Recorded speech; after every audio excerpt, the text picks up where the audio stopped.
With that in mind, Bull, I saw this question. It came from a tweet from Jared Mueller, so he gets credit for the question. It's a great question. In your guys' opinion, what's more important for the guards to get right? The number one pick in this Sunday's draft, or whatever moves they decide to make and or not make at the trade deadline? Which one of those two is more crucial to nail? That's easy to me. Go ahead. Super easy. As the number one pick. Like, that'll impact you for 6 years. The trade deadline, in the best case scenario, is 1 year, 2 years, 1 or 2 years, depending on, and obviously who you give up could negatively impact you. But I just think that it's vital to get the pick right. My problem with the question is it's almost too vague. Like, what does it mean getting it right versus not getting it right? Like, are you saying if you get it right, the guy's a Hall of Famer, and if you get it wrong, he's a bust? I mean, because it's unlikely to be either extreme. Yeah. Is getting it right, he's a good player, but maybe he's just an average, Yeah. I mean, none of maybe. So that's why it's a little tricky to answer. The trade deadline is important because they have a chance to win right now. Mm-hmm. And in baseball, it's not football or basketball where one guy can be the difference. No matter how good this player is, if you draft a quarterback, that could change your whole franchise. Yeah. You draft a great basketball player, changes your whole franchise. One baseball player is not going to change your whole franchise. Okay, but go talk to Detroit right now, who's just absolutely deflated over Spencer Torkelson. He's been just an abomination. Fine. And now they're looking at this going, I agree. that's a huge the blow to Pirates that team. nailed Paul Skeens. They're not winning that much. You know what I'm saying? It's like one guy's not going to change the entire 40. But the Pirates have been a tire fire for 30 years. Yeah. The Guardians have not. That's true. I would say right now, because right now you are in the catbird seat. You got the lead. All you need to do is, if you told me I got a couple of dudes that's going to get me an opportunity to make it to the World Series, and once I'm in, I got a chance to win, right? And I got to look at it like this. We mentioned a lot of prospects. The one guy we don't mention no more is Espino. And I've been hearing about him for 4 years. This guy was supposed to be better than Gavin Williams. But Jason said it. The rise of arm injuries, these kids throwing 99 miles an hour, how often do we hear about him? And like, he's scheduled for Tommy John surgery. And you're like, that was the number one overall pick. Most of the prospects, I take now. Give me now. I guess in the grand scheme of things, it is more important to the organization to get that first pick right. And if you get a superstar, it's a big deal because you have that guy for a long time. And if they get it right and one of these kids is a superstar, well, then you have him with Jose and you have him.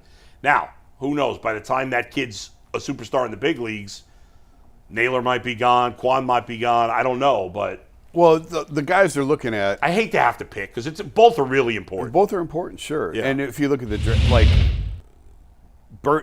he actually surprised me. Joe surprised me that he had Burns number one because I haven't really seen that. But I haven't heard him mentioned at all. I've heard him mentioned, but not really. But the three hitters are all college hitters, so they should be. I think there's a chance. Well, four if you include Caglione. Right. True. So if it's a hitter that they pick, I think he could be in Cleveland next year. Well, that's if they're willing to get his clock started so quick. I mean, well, I didn't say opening day. Yeah. I mean, his clock. hey, that clock. How many years they got him under control? That's all I want to know. It's either seven six or seven, depending on when seven if you manipulate. But like Wyatt Langford, yeah. Wyatt Langford started this year on opening, and he struggled badly. But he's been better lately. Yeah, but I'm just saying he got off to a really slow start. But he was in last year's draft, and wasn't Crochet in last year's draft? Or was he 2 years ago? I thought it was 2 years ago. He might have been 2 years ago. I think Crochet was 2 years ago. He might have been. The only from last year's draft, it's Skeens and Langford. Yes. I think that's it. And Dylan Cruz is up already. Dylan Cruz is not up. Yes, he is. No, He is? I could have sworn I saw him on a ESPN highlight yesterday. I didn't think he's in the big And leagues. I could be wrong. Do you take in consideration that, you say you got him for 7, but with the Guardians, that's really 5. Well, yeah, that's the reality of it. Yeah, that's really 5. Like, that's the point I made when they had to trade Lindor. It's like it's the base. Like they did everything right. They nailed the pick. They developed him, turned him into a what the hell are you superstar, talking about? and they couldn't retain him. They, They called up the other top prospect, James Woods. That's what I was James thinking Wood. of. Yeah. Wood, not Excuse Woods. me, not Dylan Cruz. I apologize. Right. James Wood's been and is off to a good start. There's a chance whoever they take this year is up a year from now in June. I don't think that's unreasonable. No, So- it's not unreasonable. But But it's still not that common. Yeah, but it's happening becoming a little more often. It's becoming more common But with the yes, a high-end guy guys. who's a college hitter, especially, Yes.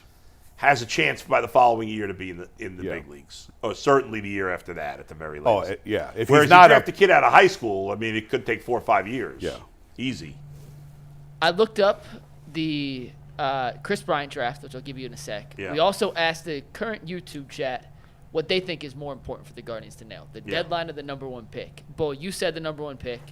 G said the deadline. Jason, what did you fall? number one on? pick. Number one pick. So 2 number one picks, 1 deadline. The chat 65% trade deadline. Yeah, I knew saying that. live in the moment, you got to go for it now. Yeah. And 35% saying the number one pick. And also in the draft that Chris Bryant went second, Mark Appel was the number one pick. Oh, yeah. And he was the number 8 pick the year before. Right. Did not sign. But with he the was team drafted that 1 by drafted the him. Astros, wasn't he?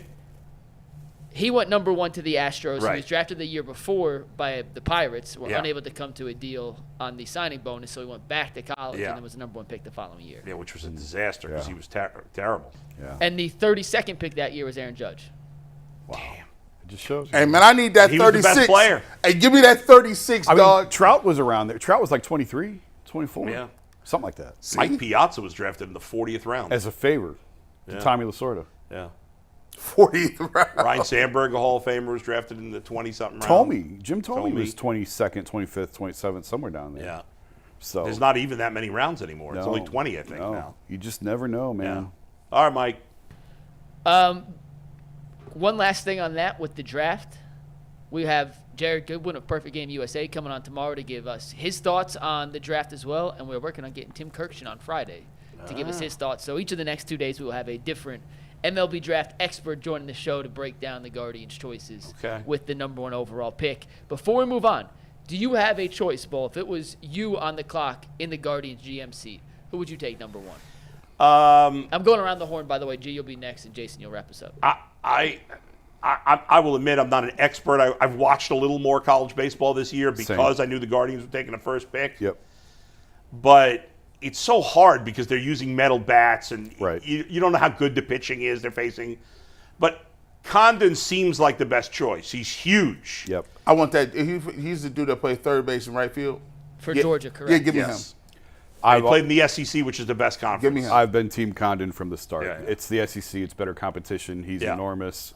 I think he's had a monster year. Yeah. I thought he has sort of Wasn't even separated himself. drafted out of high school. Crazy. Yeah. But Late I mean, bloomer. I understand why ESPN picked Weatherholt because he fits their profile to a Yes. T as a middle Yes. infielder. Like that's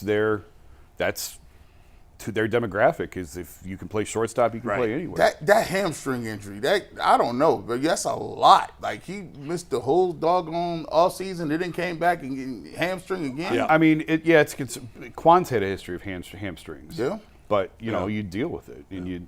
Actually, I thought the most intriguing thing, the fascinating thing, I thought Joe said had to do with the pitching that guys who throw 99 out of high school are falling, and they'd rather have. Right. And the Guardians are a perfect example, like Tanner Bybee. Yeah. Too much too soon Yeah, sometimes. and I think the Guardians very much prefer control guys, and they feel like they can get to velo Yeah. in their system with their development. But if you come out throwing 99, you're going to the operating room sooner than later. Yeah, I don't like that I'm word. just fascinated by Yeah. this Yeah. whole evolution of baseball. Well, Skeens is going to be fascinating. He reminds me of when He's head of the operating room at some when point. Mark Pryor came up and he was just or Doc Gooden, Kerry and Wood. Kerry Wood, yeah. I thought it was surprising when I asked him about what is it, Caglione, the guy who pitches. Yeah. And he Caglione. said, he's throwing 99 and he's left-handed. Yeah. It just seems like, hey, I need that. Like, at least you could make him a relief pitcher, right? Well, you're not taking number 1 overall pick for a relief pitcher. Yeah. But he said his bat is that good. I don't understand why teams wouldn't do both. I know there's an injury risk, but look, Otani got hurt. He's still hitting. I think Otani is one of one. I mean, yes. The toll that it takes on you, and not just the preparation, having to prepare scouting reports for both. I just think it's. Shohei Otani, I'm going to stir the pot here, is the greatest baseball player ever. I don't think that's stirring the pot. No? What you mean stirring the pot? Who's I think it's No, a fact. who else is? No in one that is. No, conversation? it's Yeah. not close. Almost. That I can be mean, both. he could have in theory been a Hall of Famer as a pitcher or a hitter. Yeah. He's that good. Yeah. I would let the kid. I let him throw. Listen, at least I'll work it out in A ball. I'll see what he does in A ball. I'll Yeah. let him do both down there to see if he's like burned out. But A left-handed pitcher throwing 99 miles an hour and Yeah. he hits that well. I'm like, no, I got to see. By It's the way, crazy. His real quick because Yeah. I got to see Caglione a little bit when he was at Florida when I was at A&M. Same thing as a freshman, giant, threw unbelievably hard, just like Joe mentioned with his chase rate in terms of pitching. Yeah. His control as a pitcher is not there either, G. It's power, like straight up power to the max, all the way 99 out of 99, but the control, accuracy, and finesse part of his game. Yeah, which is a still problem there, if you're yeah. going to want to be a relief pitcher. It by ain't the way. just speed. Like Yeah. major leaguers, will, even at 99, they'll turn It's on irrelevant. 99. I don't 100 care how plus. hard you throw it. Yeah. Doesn't matter. They'll get to if it. you don't have command. Go ahead.